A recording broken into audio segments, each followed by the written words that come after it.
go to sleep. Okay, hi Mike. What I want to cover tonight is the reservation tracker on the PC.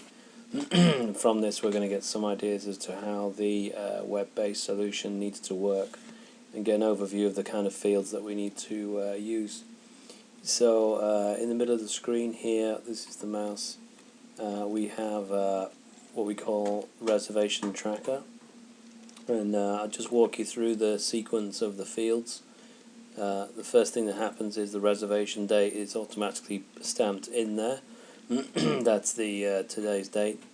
Next to that is a automatically generated reservation number, and what you have to do is choose the here you have to choose the arrival date for the hire, and then you put in the number of nights, and then you put in the first name and the last name, and then there's this tab here is the contact details. So you've got a company name, a mailing address, which is just a notes field. You can see that, a city, state, and postcode, country. So we need all this staying where it is. Email address, and that's one of these types of fields, so you can put more in there if you run out of space. It continues. Here you go, and then you can see that you can put multiple email addresses in.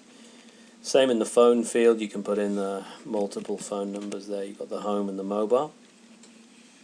So basically the screen splits roughly about halfway down there, and this half is to do with the order. So you've got another tab here which is the deposit. We only use this field here, which is the credit card field. All this stuff here is just rubbish, we don't need it. And here we use the notes. We put all of our notes in here, and it stamps in the. It should stamp in the agent. So I reckon actually you could cut down these tabs, get rid of them altogether, and just increase the number of fields down the bottom here to incorporate the what we hold here on the deposit and the notes. Bringing us to the other side though, I think where our program is going to differ is that they're going to pick a vehicle from the filter, and so this is going to be populated anyway. The only override that the operator would have is to change the number of nights, and as long as it validated that was the case, then that's all that's needed.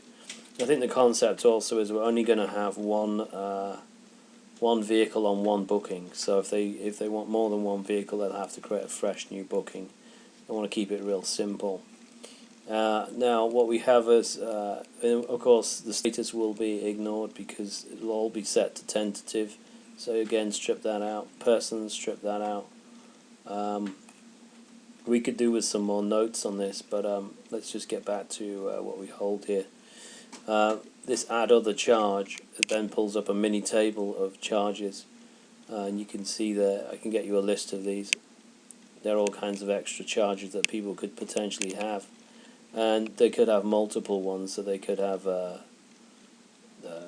me see, Caravan Club, they could have that one, and then they could have eventually. There you go. Should work. You know, they can build up the charges on this. It would be nice if we can have some of those charges as almost like buttons, rather than them picking a charge. There's some that are like almost de facto applied to it. For instance, there's a 2% surcharge if they use a credit card. So if we tick the box that it's a credit card rather than a debit card, then it could automatically apply the 2%. We wouldn't need them to pick that. As you can see, it's a pretty fast computer we're using here.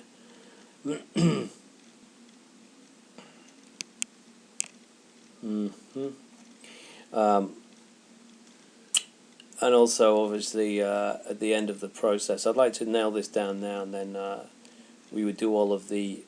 I think we can split the project into two phases. Let's just get the details recorded on the booking, and then we'll email out the confirmations through the existing desktop PC software. But as time goes on, we'll want to do the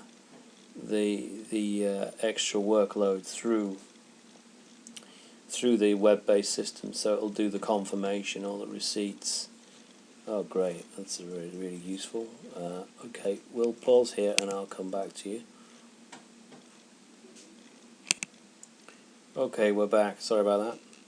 So yeah, like I say, the concept is to these buttons here, we don't need those just yet. We'll do all the confirmations once we've downloaded this file. The payments, again, I think this is more of a tool to take the booking. We do the administration department take the payments. So really, we just need to focus on this area here. So it'll just populate. This is the departure date and the amount, and the and it populates in this way. So the only thing you need is to figure out a sequential tentative reservation number. The date is the date that on there is the date of departure. It figures out the arrival date based on the nights here. This is all pretty static stuff here. Like I say, I think we can incorporate the field off there. There's no validation required on there or there. So it just needs to stamp in who the booking agent is from a table of reps, which I think is pretty straightforward. And then, as I say, it needs to export as a back-end functionality. It'll export all of the bookings that are on the web-based tracker into an export file, which we'll then use an import routine on the PC-based system once the FTP has been achieved, which is here. And there'll be an import routine just there, which will be specific for the web. And that's what Garth will write. So as long as we use the field names that we have in the tracker, then we shouldn't have any problems.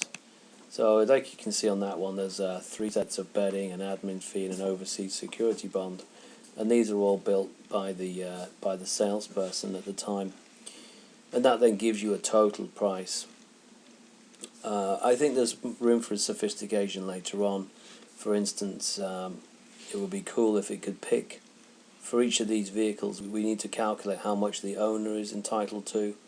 And possibly populate this reminder field. Every van has got you may remember it's got an income grade. The income grade is a daily rate, a night rate, which is multiplied by there, and then that could go in the total here.